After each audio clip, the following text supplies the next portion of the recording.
Hi, I'm Chris Ann Hall, and I want to talk to you today about something very, very important. Something that happened yesterday that I'm afraid will go completely unnoticed. Yesterday, the Department of Justice, several cities within the United States, several municipalities, linked up with the United Nations to form a global police initiative. It is called the Strong Cities Network. Am I just mouthing conspiracy here? No. I want to share with you the speech that the Attorney General Loretta Lynch gave before the United Nations. This is such an attack on our Constitution.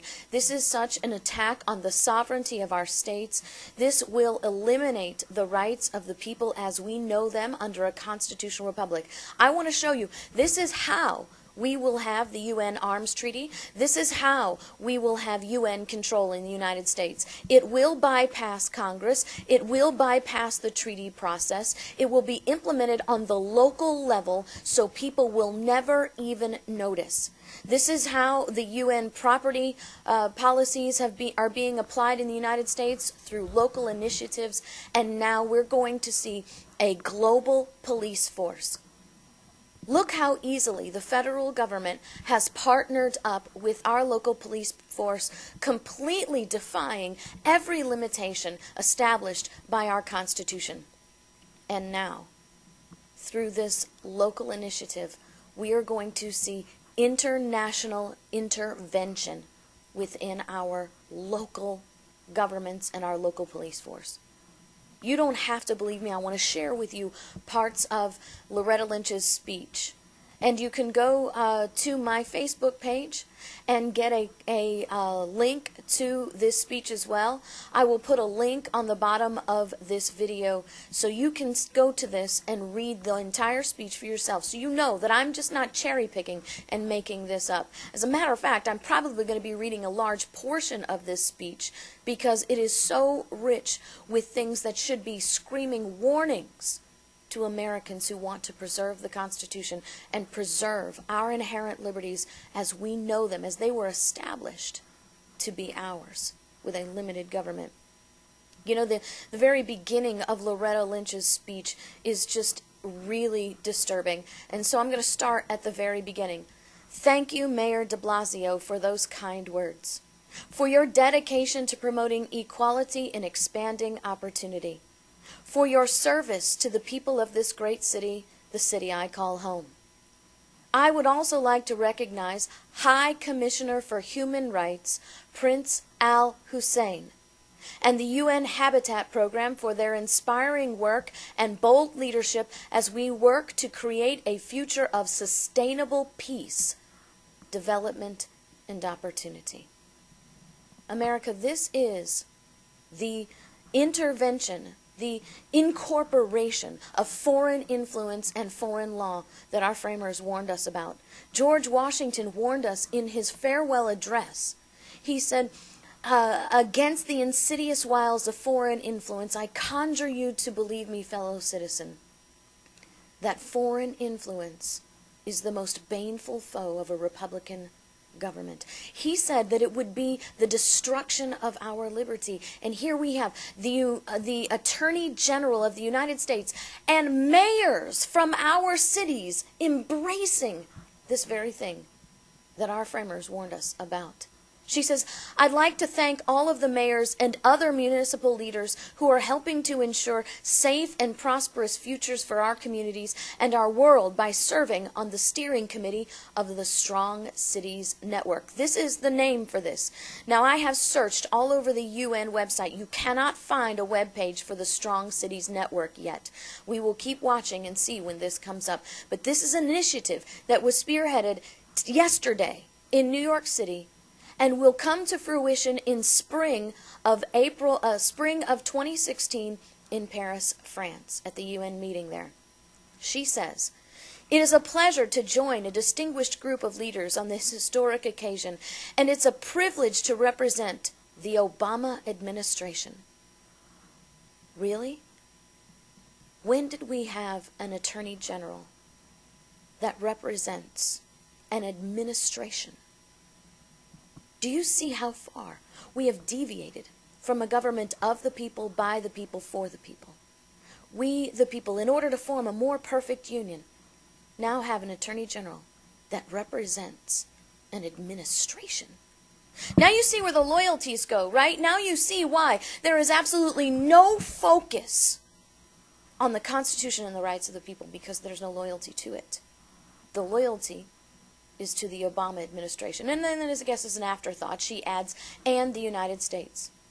As we inaugurate this initiative, collaborative, and critically important global effort.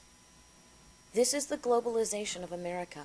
We need to understand that. We cannot allow this. This is a complete and total attack on who we are.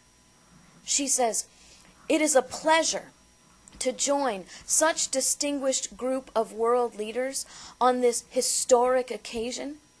And it's a privilege to represent the Obama administration in the United States as we inaugurate this initiative, collaborative, and critically important global effort. It is clear that the challenge of building resilience against violent extremism, a challenge that spans vast oceans and borders while impacting our most tightly knit cities and towns. Neither the Justice Department I lead, nor the administration in which I serve. You see, there's that loyalty again. Neither the Justice Department that I lead, nor the administration that I serve will ever back down from our commitment and our responsibility to safeguard our citizens and defend our homeland. The government of the United States is fully invested in this collaborative approach. Do you see where the loyalty is in this? This is very shocking. This is not something that we should be embracing. Turning over our local governments and our local police force to a global initiative is complete loss of control for a people over their government. How are you going to control your police force? I mean, what happens if you get a police force that becomes corrupt and out of control?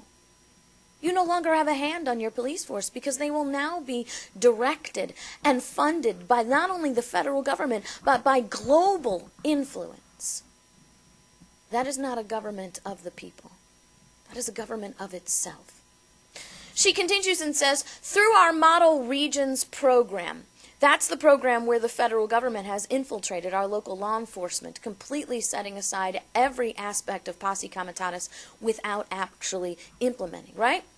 Federal officials have partnered with a wide array of local stakeholders, including government, public safety officers, social service providers, educators, businesses, and nonprofits to build and implement community resilience frameworks. This is your foreshadowing that this cities network, right? This strong cities network will not just pull in your cities, but it's going to pull in every aspect of your cities, down to the minute administrative aspects of who you are. Do you see this? Social service providers. We are now going to get United Nations and foreign government influence in social services. Do you know what this means? That means that the human rights platform of the United Nations to rob parents of their parental rights is going to be implemented on the local level. This is not tinfoil hat stuff. I am reading you the very text.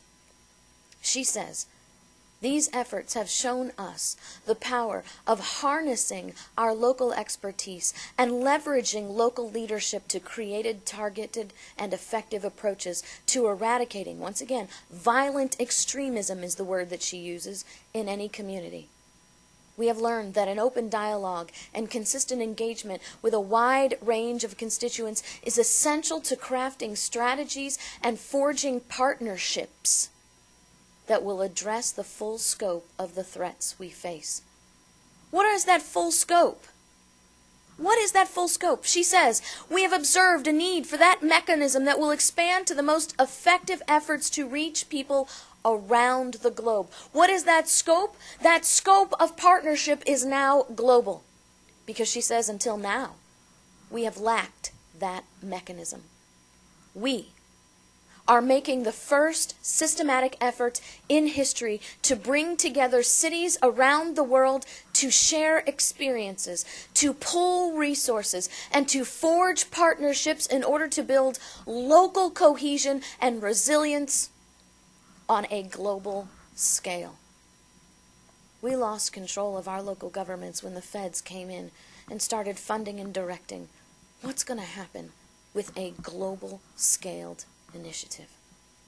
She says, by connecting municipal leaders, facilitating information, sharing and providing training and other assistance where appropriate, the Strong Cities Network will help to fashion a global response to a global issue. She's not talking about connecting municipality leaders in Dallas, Sacramento, Jacksonville, Florida, Atlanta, or New York City.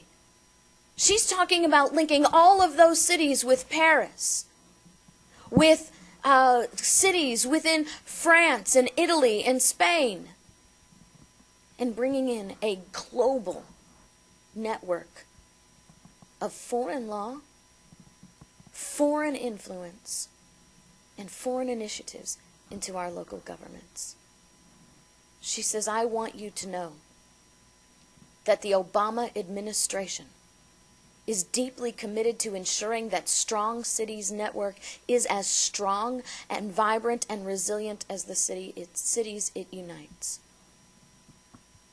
There's that loyalty again, not to the Constitution or to the people, but to the Obama administration. And I want to tell you, I would be just as outraged if this was an Attorney General who was talking about our loyalty to the Bush administration. This is not how we formed a constitutional republic.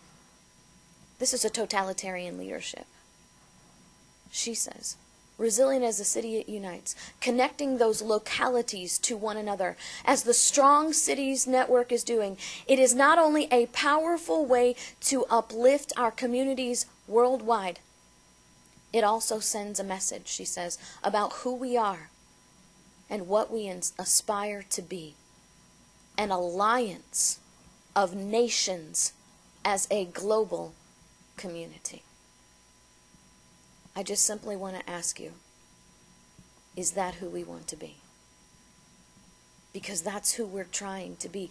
That's who our government wants us to be. That's who our cities are going to make us be if we just sit back and remain distracted by Donald Trump, budgets, and John Boehner. We keep being distracted by congressional hearings over emails that are never going to do anything. They're just smoke and mirrors. They're just dog and pony shows to distract us from what is going on right underneath our noses. And I just want to ask you, because that's the choice. I am not here to influence you to believe any certain thing whatsoever. I want you to be aware of what's going on. And I simply want to ask you this question. Do you like this?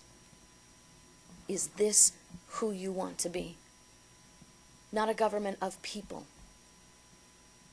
Not a place where governments are instituted among men, deriving their just power from the consent of the governed.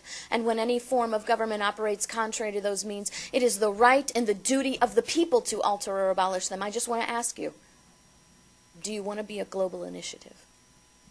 Are you happy being a global community where government knows best and international rule will dictate policy to us down to the very minutest of levels? Is that who you want to be? Is that the place you want your children to live in? Because the choice is up to you now. I've brought you the facts. I have told you what our government is doing through their own words. Not tinfoil hat, not strange extrapolations. These are direct quotes and direct applications. So what do you want to do, America? Who do you want to be? Who do you want our children to be?